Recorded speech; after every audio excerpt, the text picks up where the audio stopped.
And greetings, happy Wednesday. Welcome to the Steve Deace Show here live and on demand on BlazeTV radio and podcast. I am Steve Deace, he's Todd Erzin, he's Aaron McIntyre, and you are you. You can let us know what you think about what we think by emailing the show, steve@stevedeace.com. That's DEACE. You can like us, Steve Deace, on Facebook, MeWe, Parler, and Gab. Boy, Facebook is crushing my traffic again. In fact, I kind of respect it, actually, because this is like the most obvious and most punitive and worst case of them crushing my traffic of within, what is it, a continuous stream of about 4 years of them crushing my traffic, correct? But I mean, I'm kind of like player to player or player to player here, props. I mean, this one is so obvious. It's so in your face. Kind of respect it a little bit. You can also follow me on Twitter at Steve Deace Show and also on Getter at Steve Deace Show as well. And then go to rumble.com/Steve Deace Show to get clips of the show, free to watch and also free of censorship. Little programming note. We are off after today until next Tuesday. I'm taking a little 25th anniversary vacation. So I'll be out of pocket for the next few days, and we will be back again on Tuesday after today's program. That means we're going to try to squeeze in as much information and content into today's show as we possibly can. First, though, Todd, how many more days of Lent do you have? What is it, about 10 more days, right? Well, until Easter. Yeah. But yeah, once we get to Holy Thursday, I'm good. So, you're good? Yeah. All right. Because I wanted to make sure, because I'm about to tell everybody about your favorite client, Bonner Private Wine, and I know you're hanging by a string right now. And I know, as you said the other day, I'm dry, man. Yeah. I'm dry. Okay. So, folks, Bonner Private Wine has some of the best red wines in the world that are not made at factory outlet wineries that don't even look like wineries used to look anymore. They come from some of the best vineyards in the world, deep in the Andes Mountains, about 9,000 feet. Families that have been doing this for a couple of centuries now. You can get those imported right here into the good old US of A, and all three of us like these wines. Todd really likes these wines. Fair? Oh, more than fair. Probably you're not going far enough. Not going far enough. All right. So if you want to find out why Todd likes them so much, try it for yourself right now. Get half off these great imported red wines, with grilling season especially about to get going here around the country, and half off the shipping. So you get double savings there. Half off the wine, half off the shipping when you go to bonnerprivatewines.com/Steve. Pardon me. Again, that's bonnerprivatewines.com/Steve. All right, in the overtime today, I was thinking this morning, since we're going to be gone for several days, the overtime is the last piece of original content we will construct together for nearly a week. It'll be 6 days before we're back here again. So what could we do that would tide everybody over and give them something to think about for that period of time? And I think I've come up with it. Eschatology? Okay? You're close, actually. Wow. All right.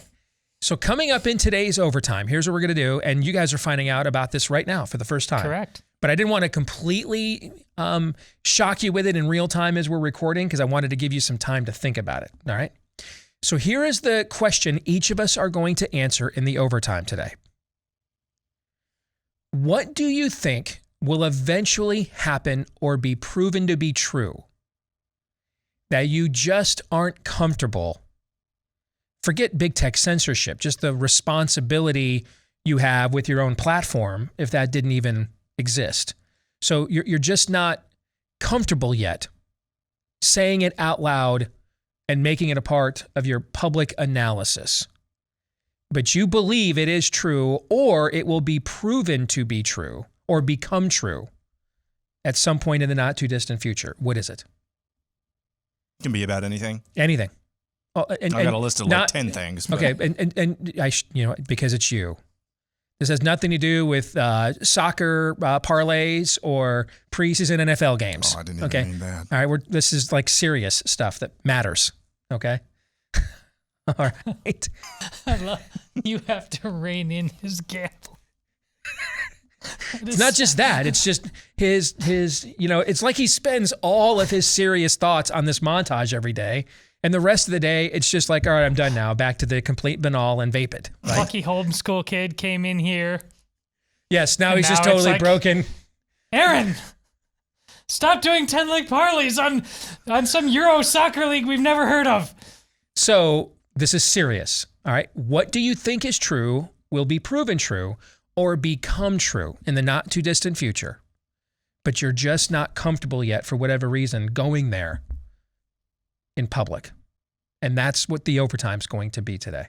So How do you guys like them about apples? Australian A-League or Italy Serie B? I don't even know what that is, but no, it can't be. Won some This could money. get on pretty that. dark. I'm an American. I'm an American. Yeah. I'm pretty much comfortable saying anything in public, so to go to the recesses that I'm not comfortable. Well, that's why it's in the overtime. Peer-to-peer content here, just from us. All right. So that's right. The guy who thinks vinegar is a delicacy, we're asking him, hey, I want you to consider some of your darker thoughts. Yes. Remember, and I'm dry too, so yikes. Yes. All right. So we will do that today in the overtime. BlazeTV.com/Deace, DEACE, and we will record it for you right after today's live show and then upload it there for you to watch later today. BlazeTV.com/Deace, which is also where you can go to become a subscriber today to BlazeTV.com/Deace. Here's the thing, too. I want to say this. Several of you that are subscribers watched yesterday's overtime and are urging us to put it out there for consumption. We can't do that. I mean, we just can't. We'll put it out there, come what may. It's not that simple, folks. The comments I made about the ballot box drop-offs the morning after the election got the entire Blaze channel unfunded or demonetized from Facebook. We couldn't post a singular segment of the show yesterday on YouTube. No, we could not, which is the biggest social media channel. Think about the fact I don't even promote what is the biggest social media channel in the world on my show because the censorship there is so bad. And it's $10 a month, guys. $10 a month. That's it. If what we're doing here is not worth $10 a month, well, you know, my loved ones don't want, well, they wouldn't pay $10 one time to see real data. If they wouldn't, then there's no point showing it to them anyway. You know what I'm saying? I mean, if you wouldn't, if you don't think, if you brought the data that we showed you yesterday out of the UK in that breakdown, and you said, hey, but I can't show it to you unless you pay $10. Just buy it for 1 month and cancel. Hell, I don't know. I suppose I probably shouldn't say that, but why not? I mean, I'd do it for $10 one time or $10 a month. If what we're doing here and the content we're producing here isn't worth $10 a month to avoid censorship, then I mean, I'd go find someplace else that is. And also, if you're that person and you have Netflix and HBO Max and Hulu and Disney Plus and Peacock, but you don't have room for that, I don't know what to tell you. Yeah, I've got room for that, and I work here. I mean, Bella just told me the other day our subscription just auto-renewed. Yeah, I don't get free. We don't get free subscriptions here, by the way. My company buys mine. We buy our own. You know, so and get used to it because soon, unless Elon Musk is truly serious about this. And the time is coming sooner than you think that you will only be able to get it peer-to-peer from us. So just prepare yourself for that. That's where this is headed, okay? So I didn't put it behind the paywall for money. It's $10. I put it behind the paywall because if I had put it anywhere else, we would have gotten banned. That's why. All right, so with that said, today's show, Buy, Sell, or Hold is coming up next hour alongside Daniel Horowitz. And at the bottom of this hour, I had an epiphany yesterday. And since there's no Theology Thursday this week, and remember, our theme on Theology Thursday this year is studying the spirit of the age in its own habitat, watching how it behaves and responds to our behaviors, right? Along those lines, I think there's a very important distinction we need to know. Okay? And I want to get into that for a few minutes here at the bottom of the hour, so you'll get kind of a mini Theology Thursday here on a Wednesday. But before we get to all of that, here is Aaron's rundown of what happened while we were away. What happened while we were away, brought to you by Don't Say Groomer. Yesterday, as Ron DeSantis press secretary Christina Pushaw pointed out, new talking points One out from the Spirit of the Age and DNC. Washington Post, the new Red Scare. The right leans into pedophilia accusations. Vice News, conservatives are smearing Don't Say Gay opponents as pedophile groomers. WAPO again, teachers who mention sexuality are grooming kids, conservatives say. The Week, why are Republicans so concerned about grooming? Right-leaning pundits got in on the action, trying to nuance their way through the groomer moniker. It's the typical crowd, you know their names. All of this is to say it's becoming patently clear that the word groomer is becoming the most devastating singular word used against the left since Reagan used the term liberal back in the 1980s. Moving on, and speaking of groomer, Utah's Republican governor has major vibes. Okay. Ladies and gentlemen, good afternoon. I am Governor Spencer Cox, and I have the pleasure today of hosting the first One Utah Student Town Hall. And my preferred pronouns are he, him, and his. At the White House, former President Barack Obama was in the house for some reason, I don't care. After a little event where he and Biden spoke, cameras caught these moments.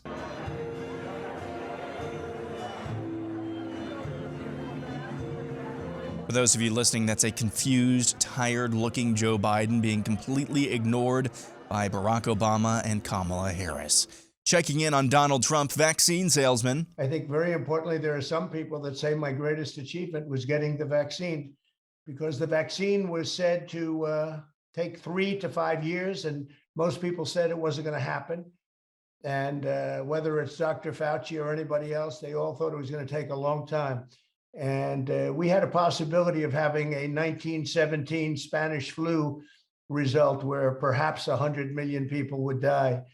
And the vaccine saved them. And I also, and you probably heard me say this at least a little bit, don't say it too much, but we made maybe one of the best bets in history, because we bought billions and billions of dollars worth of the vaccine by saving time, long prior to knowing whether or not it was going to work. CNN host Dana Bash asked New York City Mayor Eric Adams why they're still masking toddlers in school. There are 0 pediatric COVID cases in our hospitals right now. Why are we the only city in the world to be masking toddlers? Because we are there's the only city on the globe like New York City. Checking in on the border, where the first of many batches of single adult illegal aliens were released from federal custody in Brownsville. Get ready for oodles more of these images in the coming months. And finally, auditions for the next White House press secretary. Once Jen Psaki moves on to MSNBC, here's the Babylon Bee. Hi, my name is Travis Leafbottom. My name's Greg Lufa. Jan Soju. Partridge LaVendry. My name's Trucy LaCroix. My pronouns are she/her. And I'm applying for the position of... And I'm applying for the position... And I'm applying for the position of White House Press Secretary. And I'm auditioning for the role of press secretary. I'm going to walk back that circle back, and then I'll circle back to that walk back and walk it back some more. I think I'd make a great press secretary because I can lie about anything with a straight face.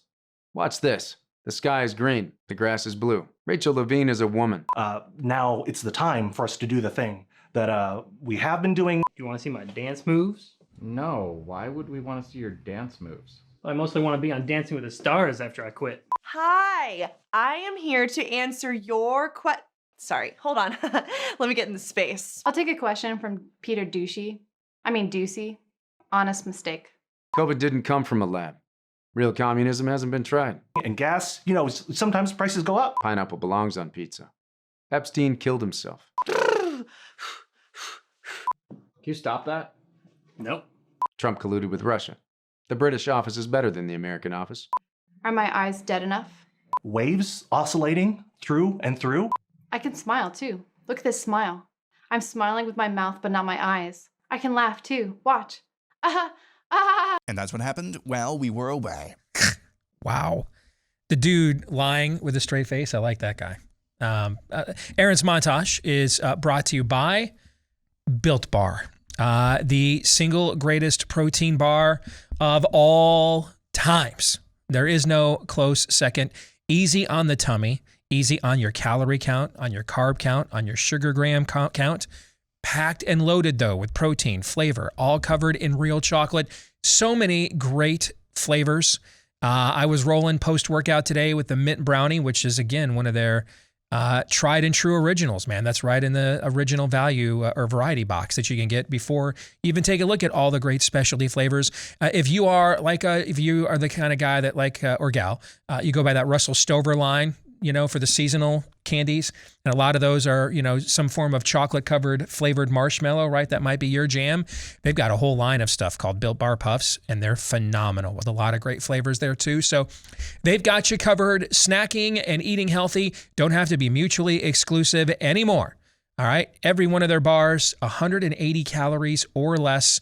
15% off when you use my last name, Deace, as your promo code, DEACE, for Built Bar at built.com. Promo code Deace at built.com to get 15% off. To the montage we go. And let me try to take these one by one, because I kind of want to comment on all of them, and I don't know that we'll have time to get to all of them. Number one, the analogy that you drew there, Aaron, of what Reagan did to the word liberal in the 80s and what is being done now with the tagging of the word groomer. This is the most successful messaging that has been done and I have seen working in this movement / industry in my career, and I cannot come up with a close second. It's a devastating label. It's accurate. It's correct, and it's demeaning. All things that make for a very effective message. Let me say this as an aside, by the way. I don't know Christine Pushaw. Is it Christina or Christina? I believe it's Christine, correct? Christina. It is Christina. Okay. She is Ron DeSantis's messaging guru. I don't know her at all. So this isn't personal, okay? Yes, she's certainly not unattractive, but there's not a lack of those within conservative media and politics either. So this has no other bias other than just looking at her content, all right? I've never seen anybody on the right, anybody, who is she's Roy freaking Hobbs. I mean, she is the natural. I've never seen anyone better at messaging and response messaging as she articulates on a daily basis in the arena. I've never seen. In fact, if I were to do a power rating, I don't know who I'd rank number 2. That entire team is, what is it, Neo in the Matrix? Just everything is in slow motion. They're ahead of everything. I mean, and you and I were talking about this off the air the other day, and when I mentioned this to you, and this is going to sound arrogant, but it's the Steve Deace Show, so who cares? She comes up with messages and responses, and when I read them, I'm like, wow, that. Maybe if I had time to think about it, that's how I would have responded. She's already gone there before I even thought that it required a response. I mean, she's cash money, homie. I've never seen anything like her in our movement, in that party, in this industry. And that's half the battle nowadays, frankly, is can you win an argument in 140 or 280 characters or less? And she's just out there piling up body bags daily doing it. She's phenomenal. The term groomer. Don't ever, ever, ever let them try to pity you into no longer using that term. David French. This is absolutely, and this is why there's simps, like you just mentioned. This is why there's simps and Matt Lewis, who once came on my show many years ago to try to convince me that Mitt Romney was the next Ronald Reagan. And when I played for him clip after clip after clip after clip of Mitt Romney sounding instead like the next Ted Kennedy, he had no response because he was just lying. So, and when your lies get exposed, you often just kind of shuffle off to Buffalo and don't have much to say. But the groomer tag, we can't pound that word enough. It's devastating. And you can see by the way they're reacting to it, and you can see by the way that their simps like Mr. French and Mr. Lewis and others are trying to clear ground about how it's a buzzword or a code word. Don't fall for absolutely any of that. Pound that word into submission. We don't have, FM radio DJs don't determine what songs are hits anymore. That's all democratized and largely done by people like you and me on iTunes charts. But back in the day, there was kind of an MO with FM disc jockeys when they were sick of a new song. that's actually about the time that the public was now beginning to actually dig it. So don't get off this topic. When I crushed and destroyed Mitt Romney in the Iowa caucuses back in the day, I could have attacked him on 25 different fronts, but it would have been white noise. It kind of would just cancel itself out. And I would have asked people to believe too many things at the same time that eventually would have said, you just don't like the guy or something. You're just after him. So I just played the hits. I just took the enemy's playbook. I just played the hits. I just stuck to like the same 3 or 4 themes and hammered them and hammered them and hammered them and hammered them and hammered them, because mind share always equals market share. Always. Market share does not equal mind share. Mind share equals market share. Your success, the success of our nefarious film, the success of this show. I get emails from people that want to run for office. I got one from a guy, John, in Indiana today. I sent him the same message, and I send this message to all of you guys when you send me your notes. Your success will be determined more by how many people know you exist than how good at this you actually are.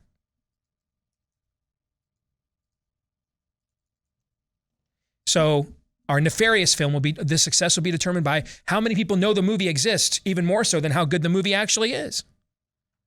Name identification, mind share equals market share is the most important thing. This term is devastating. It's transcendent. It goes across a lot of partisan political lines. Whatever you do, don't let it go. Hammer it home. All right? Drive a stake through the heart. Empty your chamber. And when you think that the body is dead, I promise you there'll be some involuntary twitch. Reload it and empty your chamber again. Do not let go of this term, no matter what you do. Just one more thing real quick. It's all of those things that you said, Steve. It's also accurate. Let's not forget about that as well. As I said at the beginning, it's 100% true. Well, that's just because the spirit of the age promotes relationships that don't produce children. And so therefore it has no way of passing on its legacy, and it's trying to destroy the nuclear family. It has no way of passing on its legacy. That's why they've been doing this grooming and indoctrination for decades. It's just grosser and less subtle now, so we're more tuned into it. And we're more radicalized too. That helps. Don't ever let go of that term. Hammer it into submission. Don't stop until the enemy is dead or surrenders. Don't ever give up this term. Speaking of groomers, if you met Spencer Cox, we've had a lot of conversations on the show over the last couple of years about demonic trolls, okay? Yes. So the guy's last name is Cox, and he doesn't know what a man or a woman is. He has preferred pronouns. If he didn't have an R after his name, the magic R, and he'd have an office like governor, let's say that same video that was in Aaron's montage, same persona, same energy. And you walked into like a kid's toy or like a toy store. And that guy walks up and says, "Hey, is this your first time here? Can I show your kids around?" Your reaction is what? As strong a no as I can legally muster. Hell no. It may drift into illegality. Yeah, I'm contemplating where are the security cameras at. And yeah, I think you know where I'm going with that. Yeah. Okay, yeah.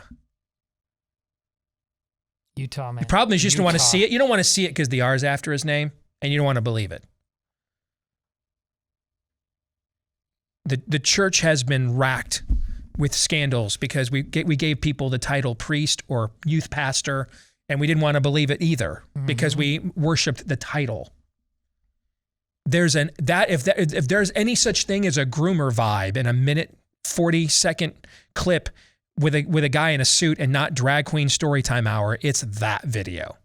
Total groomer energy there, man. Total creeper, absolute creeper energy. I don't care what letters after his name. I don't care what titles before his name. If I met that guy in any other context, I'd tell my kids stay away from him and let him know, dude, I bench more than you and I'm watching. That's what I tell him. Stay the hell away, but I'm gonna keep you real close. I wouldn't let that kid. If that guy was working at my church's children's ministry, I'd be like, I really want to see evidence that you guys did FBI background checks here. Complete creeper energy there. it's okay. We won't think of it that way because he's got the magic R and it's from a really red state, so it couldn't possibly have any reason whatsoever. He's just intellectually wrong why he would be against protecting gender and giving out his pronouns. That's total creeper energy. Total. That video of Biden's the most pathetic video, I think, in the history of the United States presidency. And by the way, it goes on longer than that. And it just gets increasingly uncomfortable. He's literally just wandering around. No one cares. No one pays attention to him. No one talks to him. It's the dementia dude that just got out of the nursing home and is just wandering around a shopping mall and nobody knows who the guy is, so they're just doing their own thing. It's the most pathetic video in the history of the presidency, in my view. And it goes back to something I said a year ago. This is the first time. We have projected a lot of images, and not always flattering, from the presidency to the world. It is the first time we have projected feebleness from the presidency to the world. And sadly, in many respects, he is the perfect president for this era of America. He is the symbol of a dying culture that's just too busy with itself to actually take a look in the mirror at what it has become. That's kind of what we are, fumbling around with our hashtags while Putin's launching offensive invasions and the Chinese are essentially replacing us on the economic stage. And we're just kind of fumbling around. Used to be somebody, used to be something. At least we have Governor Cox to push back, though. Indeed. Yeah, indeed. And so in many respects, he's the perfect president for this country and where it's at now. We're a dying culture. And that is sad, by the way. Also sad, a conversation we're going to need to have over the next few months. I don't have time for it today, but I want you all to be thinking about it. Reconcile for me how we come into more and more truth about what these jabs are, what they were intended to be. I mean, there is an incredible quote from Peter McCullough today. I'm going to share it with Daniel later on the show. Remember, Peter McCullough is arguably the most decorated American cardiologist living on the planet today. But this entire jab program was literally a bad science fiction film and was grooming you to accept never-ending genetic therapy shots.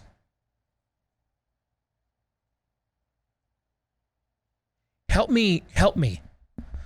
Because I don't want the feeble guy in the White House or his cackling Peter Principle proving true, ridiculous caricature of a human VP in there for another 4 years after this. Or whoever else they spit up, the Rear Admiral, the good Rear Admiral, Secretary of Transpo, whoever else the bowels of hell just vomits and spits up. Help me understand. And I'm serious. Help me understand how turning to the guy who is telling us he thinks his greatest achievement was launching the initiative that unlocked their ability to impose on our bodily autonomy as never has been done before in all of human history. And that's before we even get to the adverse side effects. Tell me why that's where we're turning. Help me understand this. I want to know. Would I prefer he was president now to the other guy? Of course. But we have time to have somebody else. You know what I'm saying? We don't have to make a Joe Biden, Kamala Harris, or Donald Trump October 2024 choice. Do we have to make that today? No. No, it is April of 2022. So help me understand why we're just all going to sit around and be reserved to the fact that there's nothing we can do other than turn to the guy who fully funded and accredited the worst policy and most offensive invasion on our bodily autonomy of all time. Help me understand this, please, because I don't. More in a moment. Are you ready the next time? Hey, that could never happen here. The next time that actually happens here. Because the next time it could be food shortages. We're already being warned about that. That's why you want to make sure you are prepared with preparewithdace.com from our friends over at My Patriot Supply. They are America's largest self-reliance company specializing in long-term food storage. The food they send you will stay good for up to 25 years with proper storage. It'll come discreetly in plain, unmarked boxes. I mean, you can get the glitterati Doom Prepper van. If you want that, that might be an extra charge. But most people kind of want to keep that discreet. So they'll send it to you discreetly. And all their kits right now, all the varieties that you're looking for are all in stock. They ship quickly and you can get free shipping. This is 3 square meals a day. That's drinks, snacks, for however long you're looking for. They can customize it for you and give you free shipping when you get it at preparewithdace.com. That's preparewithdace.com. All right, let's do a little mini Theology Thursday since we're gone tomorrow. Remember, this is our last show until next Tuesday. Tomorrow, you will get an original show tomorrow. We recorded an evergreen for you. So you will get a new show tomorrow, but you won't get a live show. Okay. But we won't have another live and new show again until Tuesday. So it's been almost a week. We will miss Theology Thursday. And I had an epiphany in the last 24, 36 hours. And it's about what we've been doing on Theology Thursday this year, which will take up most of this year, studying the enemy, studying the spirit of the age. How does it deploy tactically? How does it respond to us and our deployments and behaviors? And I think there's an important distinction for us to understand. And I want to get you guys' take on this after I lay it out. Okay. And over the last few years on this show, we've kind of evolved, and this evolution kind of began before you two came to work here with our original team. We began talking about progressivism as a cult several years ago on this show. That what we were looking at politically was really a religion, a pseudo-religion, and that the state replaces God and government is the new church. The state is the ultimate power, and its instrument, government, teaches you now morality, ethics, truth, values. And we thought, at that time, and we were kind of already using that language regularly when you guys came to work here, that was kind of considered really radical at the time. We were still using the old terms, liberal, right? And then you came along, you came slightly about a year before Aaron, Todd, and came right out with the idea that progressivism is like a cancer, that it metastasizes and corrupts you at a cellular level when it does metastasize. And that's a great observation. We then started drawing the distinction of a liberal and a leftist. I think that was maybe our next observational evolution. That liberals were people that wanted government to let you do stuff that God says is dumb and immoral. And leftists are people that want government to make you do them, to coerce you into doing them. That was during the whole "you will be made to care," bake the cake bigot, that era, which doesn't that seem like eons ago now, guys? That's just like 2016, right? Okay, 2017. And then we moved on to talking about paganism. Well, now we don't know what we don't know what the fundamentals of Western civilization are. We're going to undo Western civilization. We're going to go back to a pagan pre-Judeo-Christian understanding or Western civilization understanding of the world, right? And all of the Gnostic tendencies and occultic tendencies that are roaring and now making a comeback.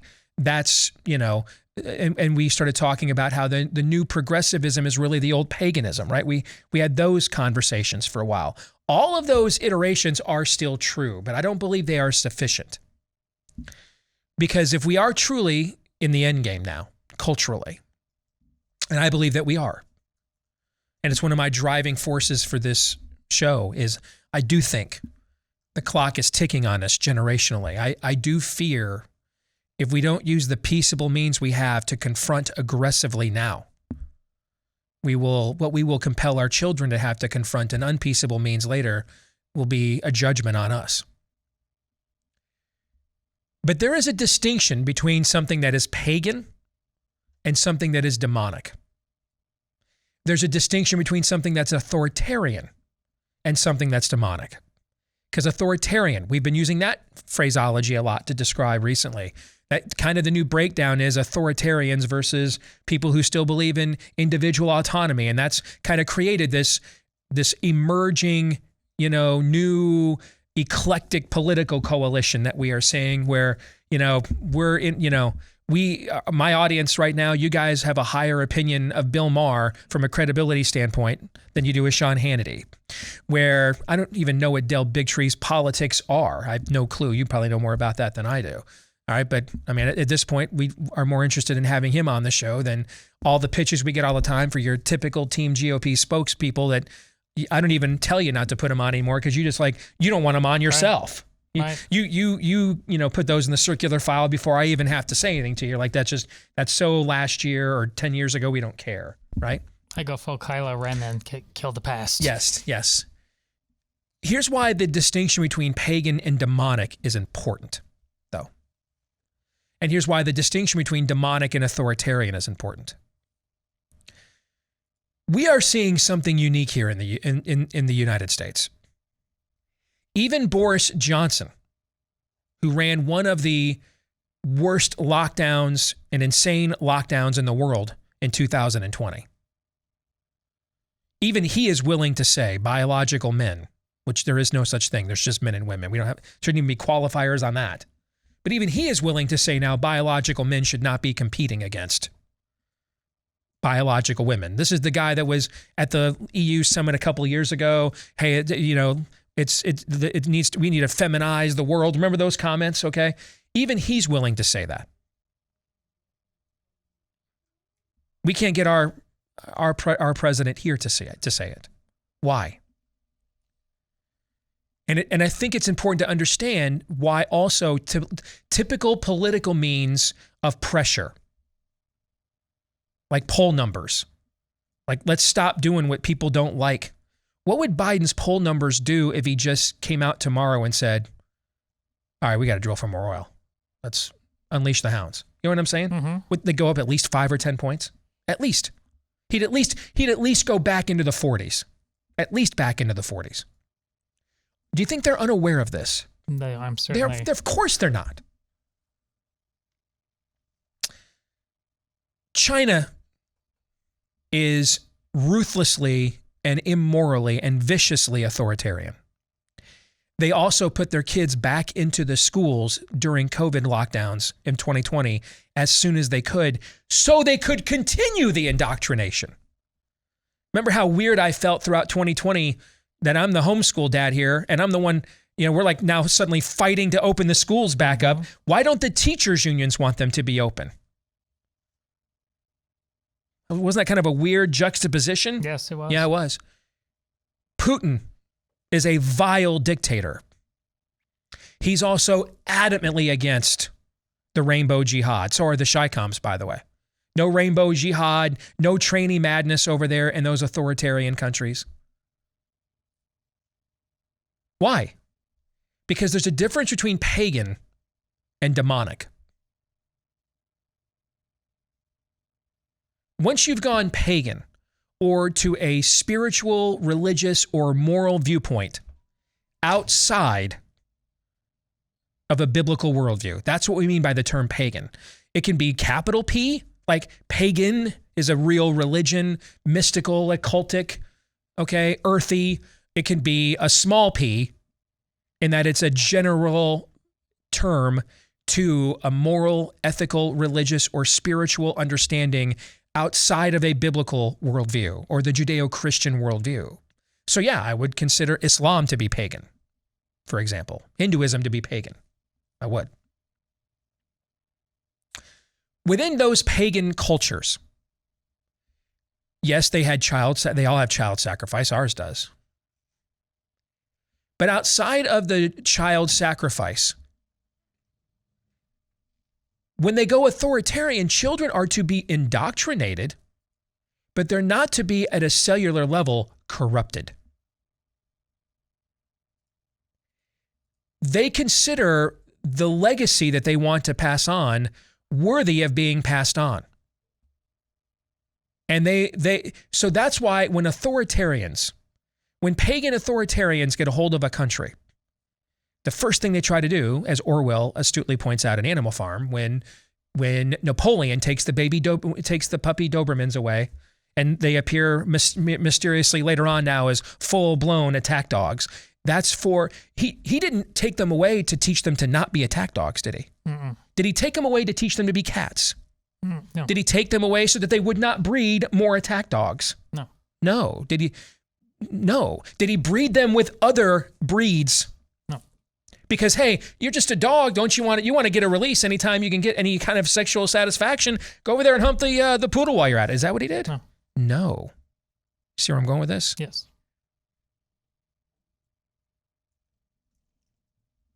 He wanted the best version.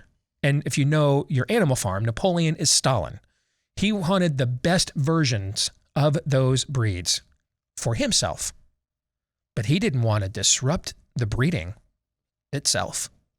See the distinction there? Let me say that again. He wanted the best of those breeds for himself, but he didn't want to disrupt the breeding itself. We're doing the latter.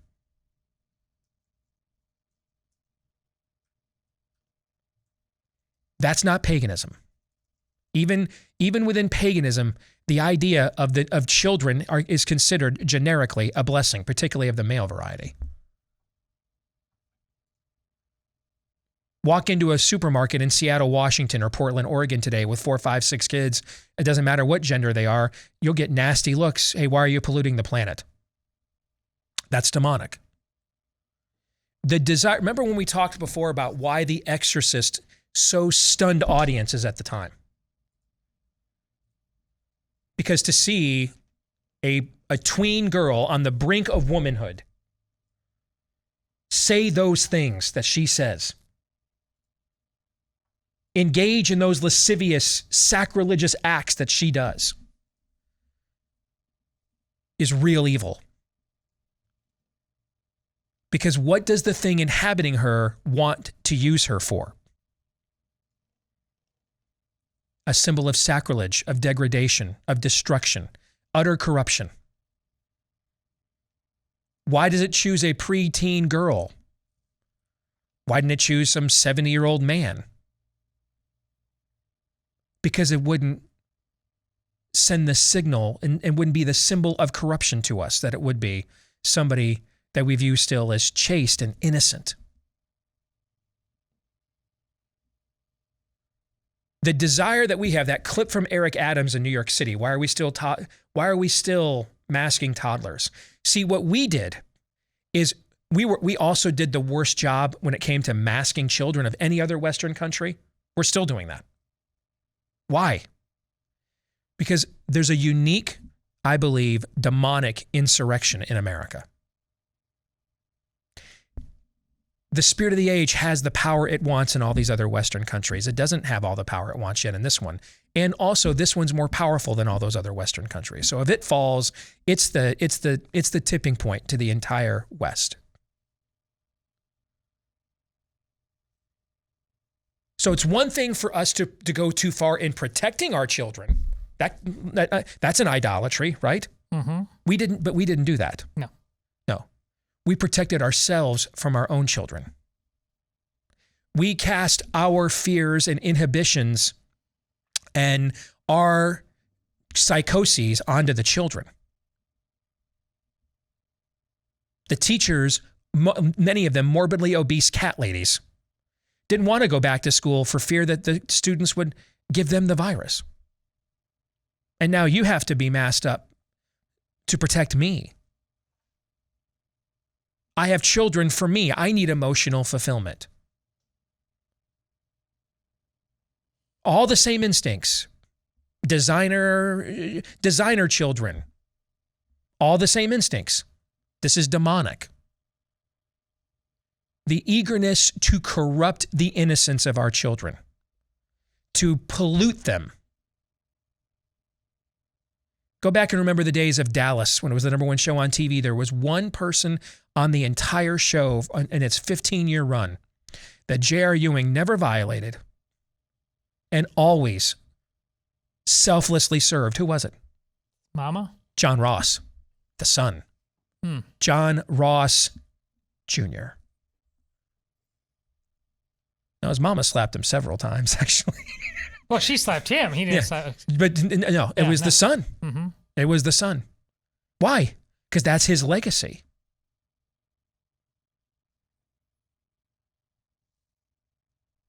What you're looking at here, this eagerness to violate, to pollute, to corrupt the children, the symbols of innocence, the future, hope, potential, that they'll be better than us, they'll correct our mistakes. See, those are pagan idolatries going too far that way. We have gone way past that. This is demonic. The desire to corrupt the most innocent things, the most hopeful things in our culture, our own children, to violate them. That is a demonic instinct. Total nihilism. And that is increasingly the craven instinct that we are up against in this culture. Whitney Houston's not singing, "I believe that children are our future" anymore. We are the people we've been waiting for, and it's high time that our children realized that, at their expense, of course.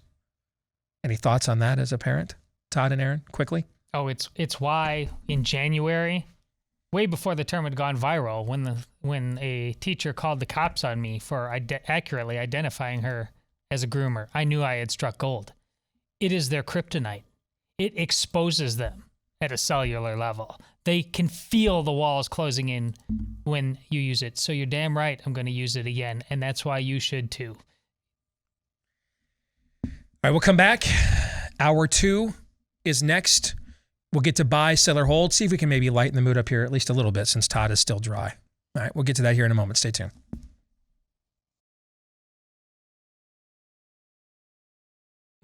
There we go. Back with Hour 2, live and on demand on Blaze TV, radio, and podcast. I am Steve Deace. He is Todd Erzen. He is Aaron McIntyre. You are you. Let us know what you think about what we think by emailing the show, steve@stevedeace.com, DEACE. Like us on Facebook. Follow us on Twitter @Steve Deace Show. Look for us on MeWe, Parler, Gab, and Getter as well. And then you can get clips of the show for free that are free of censorship when you go to rumble.com/Steve Deace Show. Don't forget, if you aren't yet a Blaze TV subscriber and would like to become one, Blaze 20 is still out there for you to get 20% off a subscription that's already pretty cheap, frankly, to Blaze TV. 20% off right now when you use the promo code for Blaze 20 out there to get 20% off at blazetv.com/Deace. That's DEACE. We'll get to buy, sell, or hold here in just a minute, but many of you might remember over Christmas, I got my mom something unique this year, and I took advantage of our friends over at Paint Your Life. I wanted to see, hey, how good is their handiwork? And it was spectacular. They took the oldest picture that I had of my mom and I together. So I'm a chubby little toddler, which means she's about 17 years old, and it's pretty warped and discolored. They refinished it into an incredible looking painting. It's absolutely beautiful, and it blew my mom away. And whether it is something that you're thinking about for Christmas later this year, birthdays, anniversaries, graduation, whatever the special occasion is, these folks do absolutely phenomenal work. All right. And there's no risk. If you don't love the final painting, all your money refunded, guaranteed. Okay. You get 20% off any picture you've got. They will take it and they will put it into full color, state-of-the-art painting that will last for a lot longer than that photo will. All right. At Paint Your Life, you can take care of this right now for 20% off and get free shipping when you text Steve, my first name, to 64000. That's 64,000. So text Steve to 64,000, 64000, and they'll give you 20% off and free shipping. Message and data rates may apply. Terms apply. You can read those terms over at paintyourlife.com. All right, so text the word Steve to 64,000 to get that 20% off. Like, I think there's time right now to get something in for Mother's Day if you wanted to do that. Certainly for Father's Day. All right, text Steve to 64,000 for 20% off and free shipping. Let's get to buy, sell, or hold. This is when Aaron, with a lot of help from you, his friends in the audience, will submit to Todd and me a series of lists or predictions or dilemmas. Todd, we're going to decide, are we going to buy that, sell that once per episode? If indeed you decide to use your hold for any reason whatsoever other than, damn, that's lame.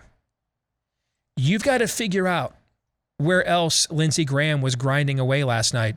So Sean Hannity was so damn desperate he had to put Sean Penn on the air to advertise for nuclear war.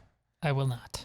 I mean, can you imagine? No, I cannot. No. What No. gnarly, what No. unnatural temptation No. would have gone Lindsey Graham's way No. that he would not have shown up to get to the bottom of nothing on Sean Hannity's show last night and let Sean Penn have his spot, right? If I could imagine, the dude code would be meaningless. So. All right, Aaron, go ahead. We will begin. Speaking of Sean Hannity and his ilk, Dacian Memes for Unvaccinated Fiends has a list of top 10 Frenchian groomer songs. Oh, no. In dishonor of David French yesterday going full groomer. You ready? No. Number go 10, ahead. Concerto in A minor.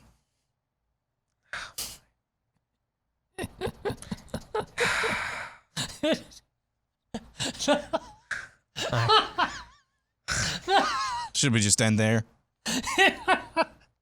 It took me a second, and then it just bloomed.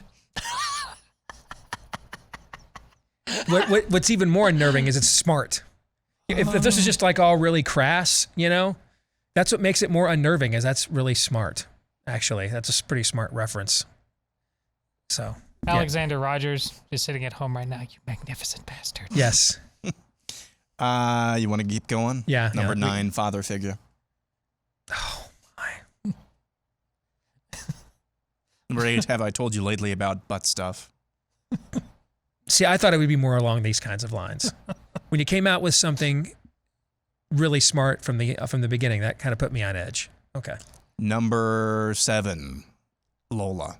Take Off of Layla. Yeah. Well, I'm not the world's most passionate guy. I don't understand why she walks like a girl and yet talks like a man, my Lola.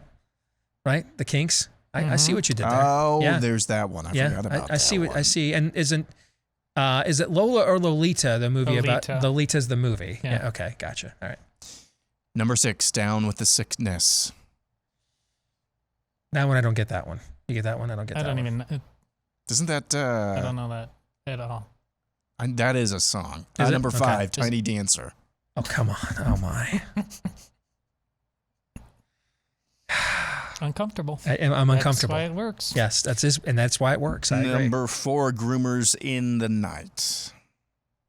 We're running with the groomers in the night. So, baby, take my hand. It'll be all right. Right? Little Pat Benatar there.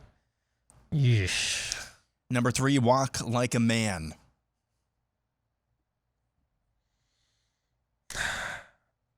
Don't you feel like someone needs to be beat up after this? Well, that's why it's so perfect that he didn't just do the list; he superimposed it over David French's face. Because Number 2, Signed, Sealed, Delivered. They're yours. Oh, no. That's No. That's the new teachers union logo. Right now, I need one of those. I need one of Tim's hats. Nope. Or no. No. Is his hat? Yeah, I need one of those hats. Let's see. And number 1, Groomer has it. Down with the Sickness is Disturbed, by the way. Okay. Yeah. Oh, really? Yeah. Wow. Okay. One of the greatest cover songs of all time, but I don't know anything That else. entire list made me uncomfortable, which is why, given the subject matter, it needs to be a buy. The first one was just... it didn't need anything else. That could have been the whole list. I agree. Yeah, I agree. Yeah. Next, we'll go to I Have Questions, who says, the myths of war and new genders isn't quite getting the mileage the spirit of the age desires, so the next current thing will need to be big, messy, and domestic. Bonus points if it's in Florida. Oh, well, the Florida. Everybody. Are we talking like massive civil unrest kind of stuff? Something along those lines, probably. Well, they're going to... this election is not going to be peaceable. There's just no way. So, yeah, it's all... Because the last couple went over really... Yeah, well, yeah. Yeah, smooth and easy. Yeah. Yeah. It's going to be nuts.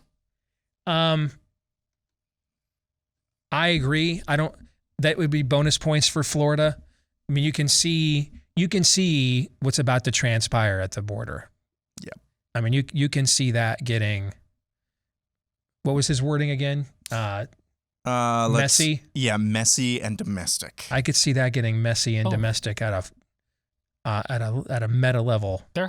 Real quick with what they're about to do down there, and is already sowing the seeds of as we speak. I could see that. Americans take it into their own hands, and then they're gonna January 6th the hell out of that. Yeah, you could see that coming a mile away. Yeah, I agree. Yeah.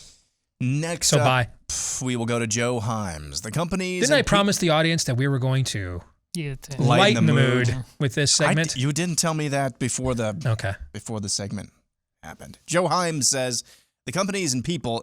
I only included this because we're still getting, or at least I'm seeing feedback like this from numerous people. The companies and people supporting Dave Rubin's warped worldview on having kids is not just playing with demonic fire. They are at minimum corrupting the trust people have with them. The same repentance should come from them that we expect from the COVID police. It feels like I'm supposed to agree with this, but I don't quite understand why or where he is coming from. Meaning that I feel as if, or think as if, this is an attempt to make a grand statement, but it goes too far, or it's eluding my grasp, and maybe it's eluding my grasp because I work here, okay? But I don't feel like I have to repent for anything where that's concerned. I got to repent for all kinds of other things. But so I'll let you go first. Maybe I am missing something that I don't understand. I can't grasp the point of what he is saying, as opposed to we just went right to what he wants the outcome of his point to be without clearly making his point abundantly clear to me in the first place. No, in general, I think I buy, because we can't just condemn the entire side as a bunch of sinners and then whitewash.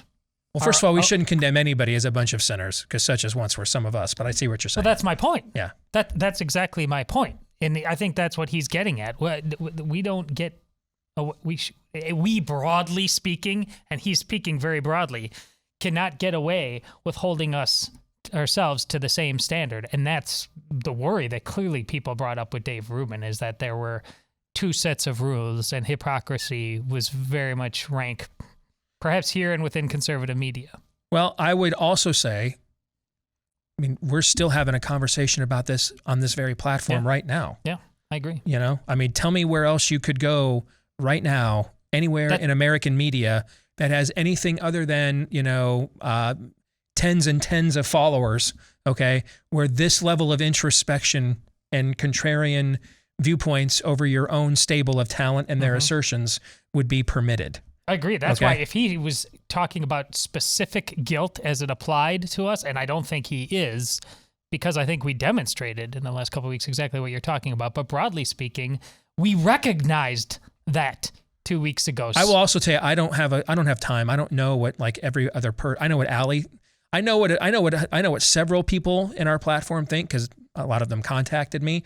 But I don't know what everybody's viewpoint is on this. I don't have time to consume everybody else's content. Chances are all of you in the audience know far more about what's on everybody else's shows and in everybody else's feeds than what many of us here that work here know, because it takes a lot of time to create the content that you see from us on an individual basis. So I don't know, who other than a couple of people who said congratulations. I don't know how many people have come out and fully examined the viewpoint here and endorsed it either. So I'm going to buy, because I think it's something it sounds like I should approve of, but I also think that the reach of this attempt, this one exceeds its grasp. At least it does for me anyway. Next, Stephen Barham, more uplifting, up with people. Elon Musk will be the next big letdown for I'm sorry, guys. Did you finish that one? I'm sorry. No, okay. It's just you wanted something up with people, and none of this is up with people. All right, so it's Elon Musk will be the next what? Big conservative disappointment. I mean, define disappointment. I mean, I think it depends on what you expect out of him. First of all, I don't think he's a conservative. It's number one. Number two, if your standard is put Trump back on Twitter, I would prepare yourself to be disappointed with that. If your standard is there needs to be more broadly applied free speech, I think the jury is still out on that. You know, he's the richest man in the world. You know, what did he spend on this? Like $2 billion or something? It was in the billions. Yeah. So that's not an insignificant amount of money, is it? I would imagine he just didn't do it for, you know, turds and giggles. So I think we first have to, I got to sell on this because I don't know what disappointment means. I don't think he's a savior. He's not a messiah. I don't know much else about him other than his wealth, and he makes electric cars, you know, and I've seen him push back. I saw him push back on COVID stand most of 2020, push back on jab mandates most of last year, and then push back on Twitter and then literally buy it, you know? So I think he's a serious person. I don't think he's a clown, but I don't think he's a messianic figure either. If there's a lot of people out there on the right that do, then I would buy. But for me, I don't, you know, so I'll sell. I'll sell as well for the same reason like Bill Maher isn't. Like he's still the same he is on many issues, but he's coming over in helpful ways more and more to help break up the woke logjam. So that I don't need him to be anything other than what he is just very forthrightly saying that he is. If I feel like there's like something afoot, a scam, a manipulation, then come talk to me. That it all seems to be above board so far. Like I don't think Elon Musk did this because he just wanted to get a spot on their board and have a seat at the table and be feted and be liked. Right. He can have anything in the entire world that he wants. Yeah. Rocket ships into space. Exactly. Yeah. Bud Rage says current student loans will never be paid back. Bye. And they will eventually all in total be forgiven regardless of who's in power. Bye. Okay, bye. Next, this one. You didn't ask that one. I gave you that one for free, brother. Whose was that?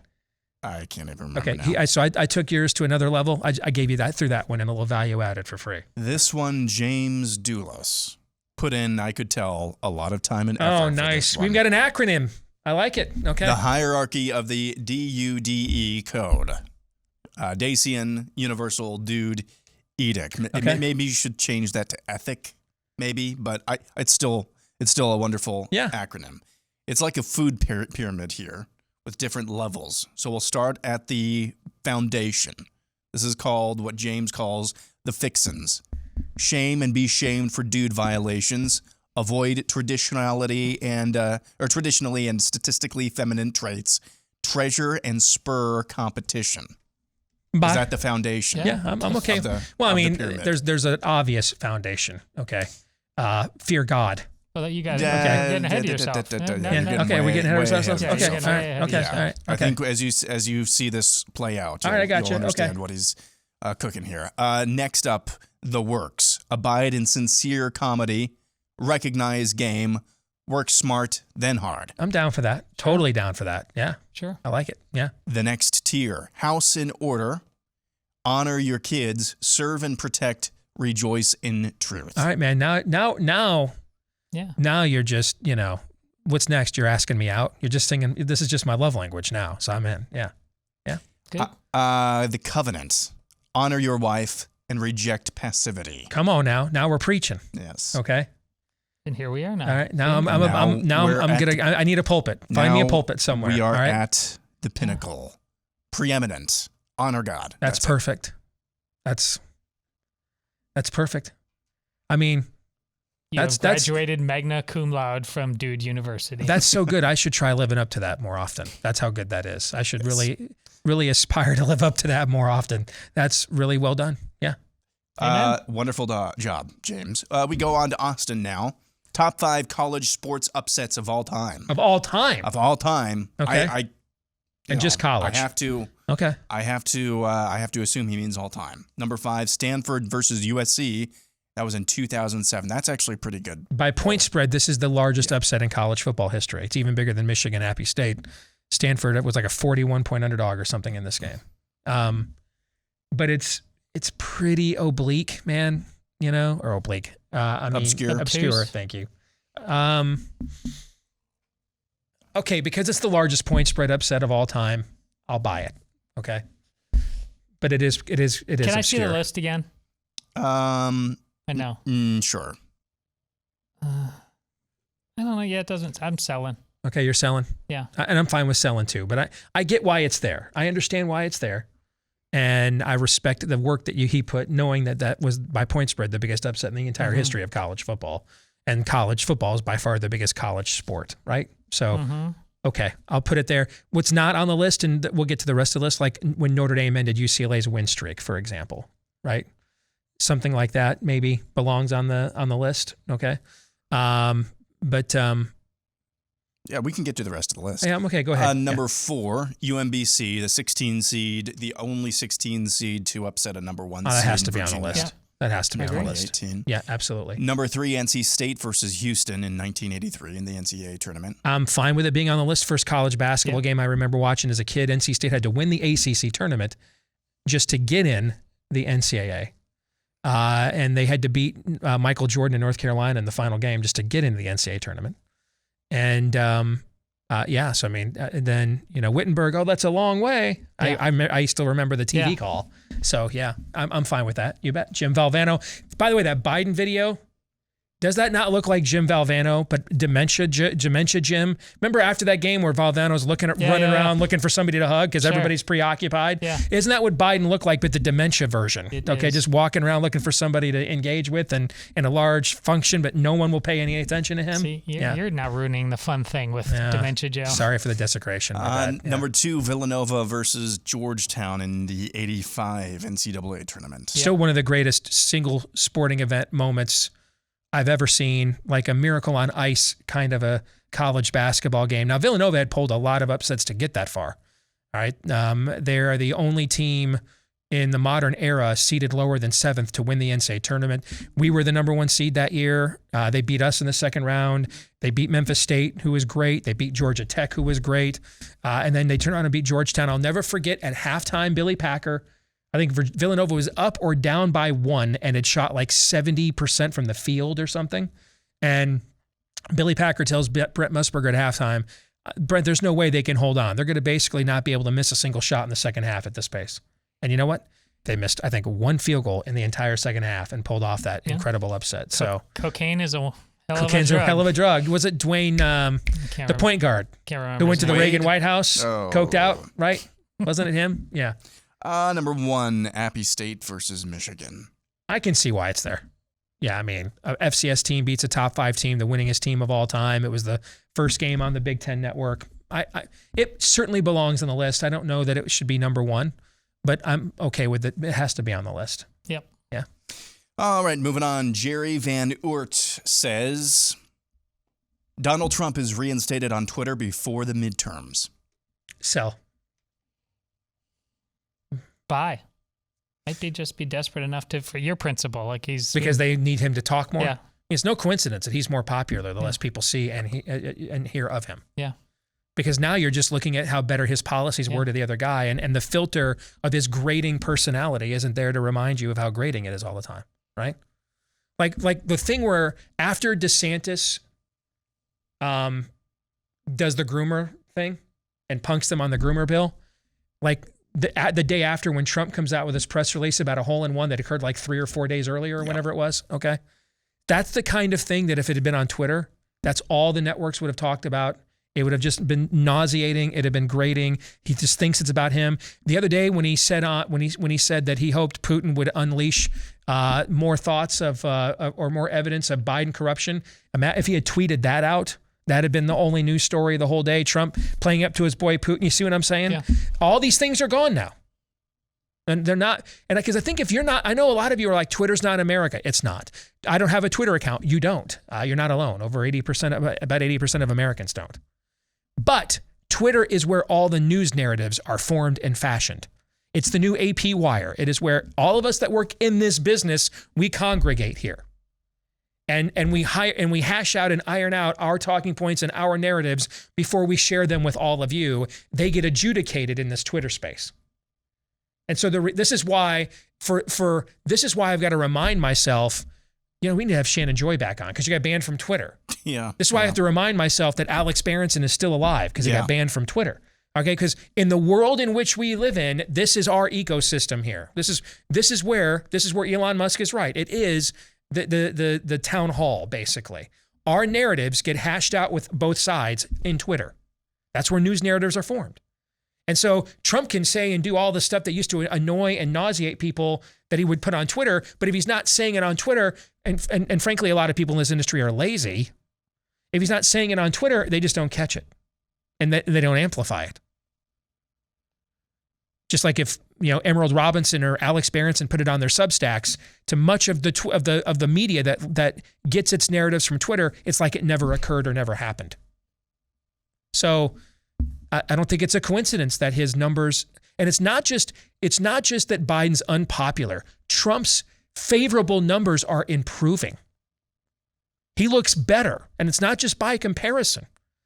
It's because of what the comparison is. You're no longer being asked, hey, do you want to read Donald Trump's mean tweets and hear his ridiculous statements for the next 4 years?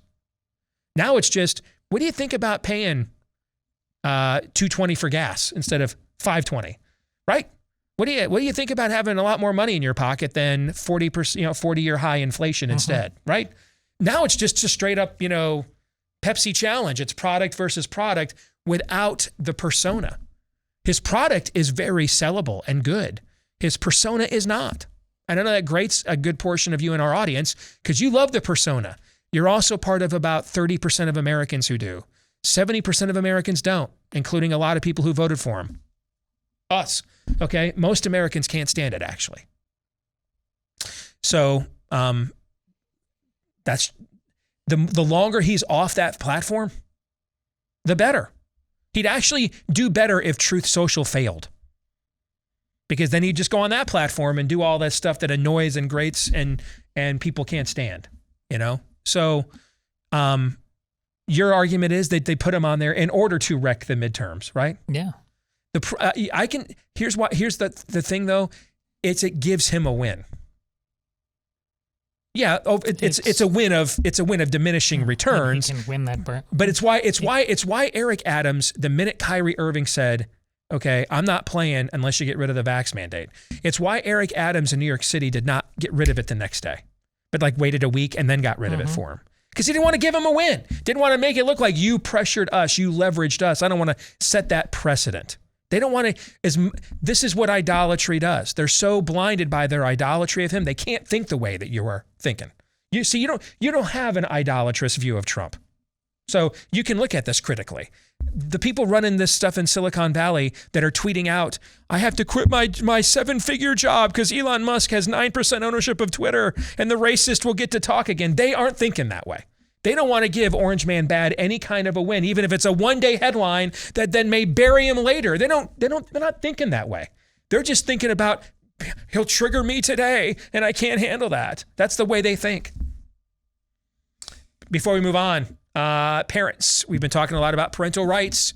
So Aaron, come up with the very best one you have here to finish us out here. Oh, I do. Okay. Parents, we've been talking a lot about your parental rights, and our friends at Alliance Defending Freedom, they are defending them constantly, challenging indoctrination and grooming threats to parental rights, but they cannot do it alone. They also represent their clients pro bono, which is why they need support from people like us to maintain and continue that fight. If you want to make a tax-deductible donation to Alliance Defending Freedom, I've done it. Wouldn't ask you to consider voting for or donating to something that I haven't donated to myself. If you want to help protect parental rights, you can do so right now and make your donation today at ADF for Alliance Defending Freedom, adflegal.org/Steve. Make your tax-deductible donation today to adflegal.org/Steve. All right, grand finale. All right. This one is from the Honorable Jonathan Bellick. It's a Mount Rushmore of underappreciated talents. There's only 4 items on this list, and we only have about 60 seconds left, and it is all over the place. Okay. First up, not in order, it's a Mount Rushmore, not in order. Eddie Money. Can totally buy that. Former Chicago cop turned rock star with 4 or 5 legitimately great songs. Okay, Yeah, sure. I'm okay with that. Yeah. And he recently passed. He did buy it last year. I So- forgot. Yeah. Next up, Gary Oldman. Oh, absolutely. Oh. Pound for pound, he might be the best actor of his generation. Yes. Yeah. Any offensive line, center, or guard who calls shots at the line of scrimmage. I love that. Yeah, absolutely. Okay. Yep. And number 4, Thomas Jefferson. Man, the older I get, the smarter he gets. So now, how do you underrate the guy Yeah. who wrote the Declaration of Independence, right? I don't. So I got to sell on that one. Underrated. I love me some Thomas Jefferson. Okay, but I got to sell on that just because the guy wrote Agreed. the Declaration. I think he's gotten his run. You know what I'm saying? Yep. The Louisiana Purchase, the Declaration of Independence. Well, the state of the Declaration today, I think it's probably safe to say he is underrated. Okay, I could get with that definition, but to me, more underrated would be somebody like Patrick Henry or John Quincy Adams, for example. Mm-hmm. Somebody like that. All right, we'll come back. The weekly prophet of woe and lamentation will join us next.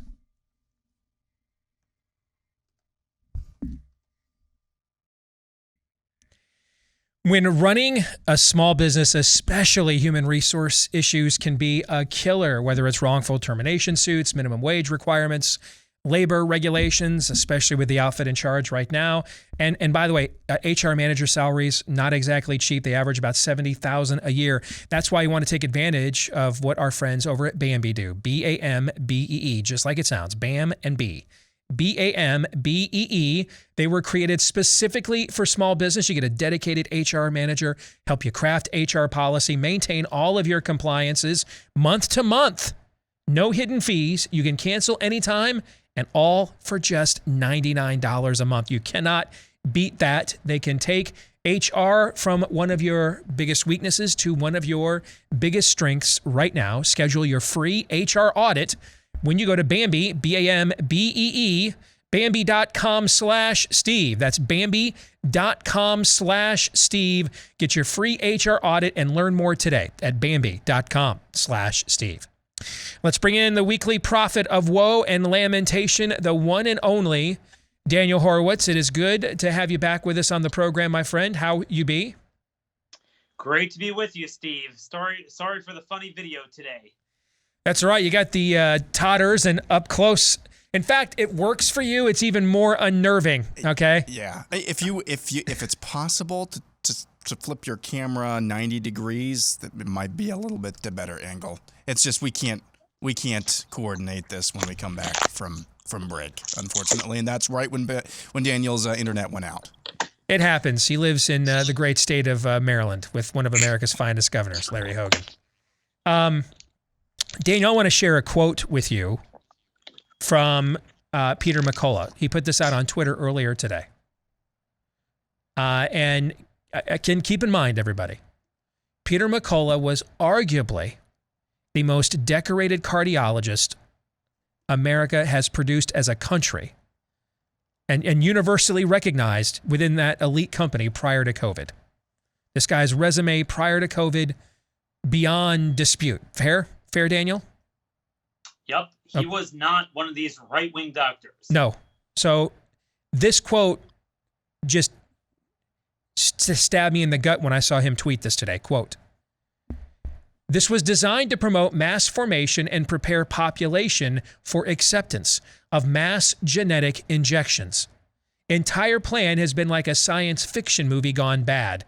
Fortunately, large minority of saviors saw things clearly from the start." End quote. Again, I know you and I heard you talking about this recently on a podcast, how behind you are on a lot of these things, and you weren't even looking at words like transhumanism and even what that stuff was prior to COVID, right? You and I did not get into this business for these fights. We didn't even know they existed, right? And thought they were like, for kooks and sci-fi films. And now we have arguably the most decorated cardiologist this country's ever produced saying, we just came up with an entire line of jabs, basically to groom people. Here's that word again, to basically groom people for an endless slate of genetically modifying injections that we're going to call healthcare in the future. This is Soylent Green is people, I am a legend kind of stuff. What's your take?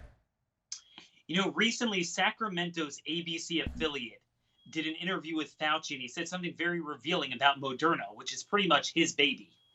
And that is, he said, we needed the pandemic to get people used to the idea of mRNA so that now it can be used for other things. And he mentioned HIV.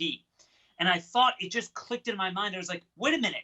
Now I have the answer to our question as to why Moderna took the lead on this, along with Pfizer, when they never produced a single product to market, any therapeutic of any sort, much less a vaccine. And suddenly they had this out. And then the moment that they had this out, suddenly we're told there's 15 other products in the pipeline, including an RSV Corona flu triple combo that's going to be ready for next year. Well, how did you go from 0 to 100? Well, the answer is they didn't. They were producing all this stuff, not to market, but all this stuff for a while, but they needed a mass grooming event. And that's what the Great Reset is all about. It's a grooming to understand that your life before 2020 is over with. And everything that we do now could be accepted under this new Great Reset. So that's why the fight is no longer between the liberals and conservatives. It's between people who get that one point and people who don't. His colleague, Dr. Robert Malone, he voted for Obama. Okay, but he's been speaking like that. He's been mentioning the same vision as to what we're up against. And I would go so far as to say, Steve, that this is the pro-life issue of our time. I'm going to say something controversial to your audience, given what you've been saying all these years and engaging on the life issue. But there's more to the life issue than the abortion issue. And if you're going to have these legislatures that will ignore the Moloch level killing of our people with the clot shots, with the therapeutics, with the new clot shots that they're going to come up with, and with the denial of treatment, but you'll dangle in front of me in, some sort of heartbeat bill and then get reelected based on that, which a lot of them are doing. Screw that. I'll vote against that bill if that's what you're doing. That is not the life issue of our time, because that issue is voluntarily killing their babies, which is bad enough. This is forcing it on us. It's the equivalent of mandating that you get an abortion.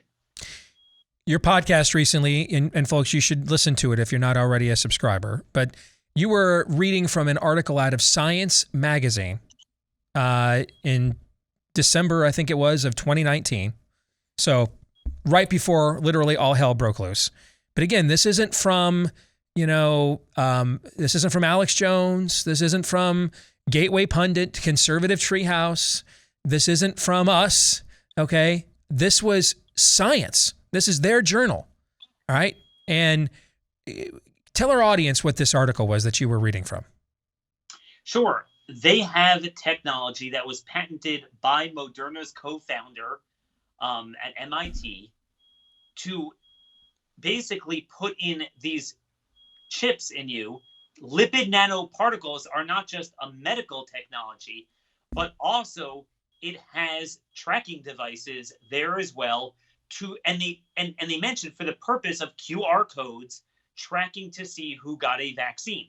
That is patented by the co-founder of Moderna. This was several years ago. They openly brag about this. Okay. Is it in the SARS-CoV-2 shots? I don't know. But what I'm saying is Bloomberg recently reported that there's 280 ingredients. Burla, the CEO of Pfizer, said 280 ingredients, and we only know a few of them. So, Steve, what else is in it? What else? You realize what's in this article? This is what. Well, I mean, you and I both realized she got canned over at Newsmax, despite being probably their most popular talent, because she wouldn't go along with the jab mandate and the fact that that's why we don't even cite them anymore as a source. They've just completely, largely as a platform, sold out, right? But this, what you're talking about from this Science article, these are the sorts of things that she put in her Substack that got Emerald Robinson fired over at Newsmax, what you're talking about. No, exactly. And I think the lesson that I've taken to heart is listen to people's concerns. Don't wait until it's too late. But also, here's the other thing. Listen to what the bad guys are saying. Because all of this is coming from them. You listen to Klaus Schwab, you listen to Hariri, you listen to these people. They say it openly. You listen to Bill Gates. I never believed it because I tried to place my brain in his brain. Like, why would you do that? No, they're not doing that. This is not an issue. I haven't heard about it, so it can't be an issue. But they are saying it openly. So maybe we ought to take them seriously this time before we have the next thing. They view us as a petri dish. They view us as experiments. This is not supposition. This is not conjecture anymore. We see it. We've experienced it. We've lived it. It's undoubtedly clear that this is not the only thing that they are using for an experiment. And that's the point. We need to start listening to what everyone has to say. Look, I've had listeners to my show. I'm sure you've had them for years. They were trying to get me into the vaccine stuff. And they said, this is going to be the issue that takes over the world. You know, I was focusing on crime and the border and whatever else we were telling. I don't want to hear about that. What is that? I dismissed it. And now I realize how on target they were. So I promised myself I'm not going to fall behind the 8 ball again on one of these issues. I have to tell you, because of this conversation you and I are having, you and I have had it, and others in our group for going on a year now, I'm having this internal dialogue with myself all the time. And it's why if I didn't think there were a few people there, whether it's Massey or Chip Roy or Ron Johnson or Rand Paul, that in a majority would utilize some form of subpoena power to help us at least crack open more of the Overton window on these things than we can ourselves, like what Ron Johnson did with the DMED stuff, for example, okay? If I didn't think that they would do that, I can't tell you how little interest I would have in this election because it just seems trite given the stakes that we're talking about here. It just seems, I'd have really, besides I'd have to cover it because it's our job to cover it, but it would be like me writing about a sporting event where I don't care who wins or loses. It's just this is my gig. It's how I feed my family. My only real rooting interest here or personal passion about this entire election cycle is I can name 5 or 6 people right now that I know that if they were given subpoena power would help us get to more truth about what really went on here and who's responsible for it. Outside of that, I just could care less, frankly. Well, Steve, do you want me to make you feel more depressed about that? See, there's another step to that. It takes the majority leadership and their approval to give you a gavel. So do you think those people are going to get chairmanships? I mean, that's the question. Ron John should have seniority, but you never know. And that's going to be a fight. But I think broadly what you're saying is this. It at least gives us the chance to have that fight. But the biggest problem I think that we're going to face is you're going to have the drinking the liberal tears that day after Tuesday in November, and everyone's going to be dancing in the end zone as if you have the ball in the end zone when you didn't even start to play down the field. It's going to be talking over the distraction. And then you're going to have the presidential race. And especially if a certain individual gets involved who believes that the clot shots were his greatest accomplishment, it's going to make our focus and our ability to marshal that momentum among the public and create that pressure that much harder. So it's going to be a matter of focus. But look, it's still not too late, and there are primaries, and I think people need to wake up now rather than in the general election when it's a choice between urine and fecal matter. So we've got about a minute and a half here, and this is something I'm sure we will be compelled to discuss when we have more time. But since you went there, I want to ask you, because I brought it up earlier. The Trump video, again, this is my greatest accomplishment, blah, blah, blah, blah, blah. look what we know about these jabs now, what they do, what they don't do, who they harm, who they don't help. Imagine what we are going to find out 6 months to a year from now. Help me understand how a sizable portion of the audience that I'm employed to reach. Help me understand how I communicate this information to them, and the response is, that's exactly why we can't have we can't even consider anybody else, and have to put right back in the White House the guy who was basically the stooge, was essentially the patsy, the Lee Harvey Oswald here for the spirit of the age to launch its apocalyptic attack on our bodily autonomy. Help me understand that. I'm having a really difficult time reconciling that. And it puts me at odds with my own base, which I would prefer not to do, but I can't deny my own confusion on the matter either. Well, Steve, this is the reason why we're going to continue to spin in this circuitous cycle unless we start something new. Because you're always going to be up against the wall with a general election every 2 years, where our base will be like, oh my gosh, I can't allow the Democrats to win, because their brain can't conceptualize how perfidious Republicans are. And because we failed to do the surgery every time when we could have done it, because we're too scared of all the Democrats, this is why we go on decade after decade without having a true opposition. And this is how you go to war with a gun, where the bullet comes out the other end, and everything is counterproductive. So I don't know how you break through that, but the only way is to start fielding independent candidates in a general election, and it's not going to be able to it's not going to get off the ground with a presidential race. We're going to have to start doing it in state races. That is the way to start building momentum outside the party. I will promise you, Steve, we will never come to any resolution so long as the Republican Party is the alternative. That's a conversation we'll have to pick up another day when we have more time, brother. Take care. Always good to see you. Hope that internet comes back. Tell Larry Hogan I said hello. What's going on now in Ukraine, the just nervous tensions and cyber attacks, man, these are just fertile grounds for cyber thieves. And one of the targets, American homeowners, all right, because online is where a lot of our homes' titles are kept these days. And that deed is pretty much the only proof we really own our home. And they can go online, make it look like you've sold your home to them, and then they liquidate your equity and pocket the cash for themselves, sticking you with the payments, maybe worse, a foreclosure notice. Don't let that happen to you. Your mortgage lender, your homeowner's insurance doesn't protect you from home title theft, but Home Title Lock does. And you can go there right now to learn more and find out if your home's title has already been under attack. When you go to HomeTitleLock.com, one more time, that's HomeTitleLock.com. All right. If you don't want to miss today's overtime, I misspoke earlier, by the way. I've got all these notes and promo codes and everything. Everybody's firing everything at once. Even my ability to compartmentalize and multitask is tested. It's DACE20 is the promo code to get 20% off your Blaze TV subscription. I think I said Blaze20 earlier. It's DACE20, DACE20, because we're going there. And I can't wait to see what Todd's version of going there is. All right. In the overtime today, what do you think is true, will be proven true, and or will happen in the foreseeable future that you just think it's too nuts to go there in public right now? We're going there in the overtime today. So we're going to tape it right now. If you want to watch it later today at blazetv.com/Dace, Dace20 is where you can get 20% off a Blaze TV subscription right now at Dace20. We'll see the rest of you again next week after my vacation. Until then, John 3:17.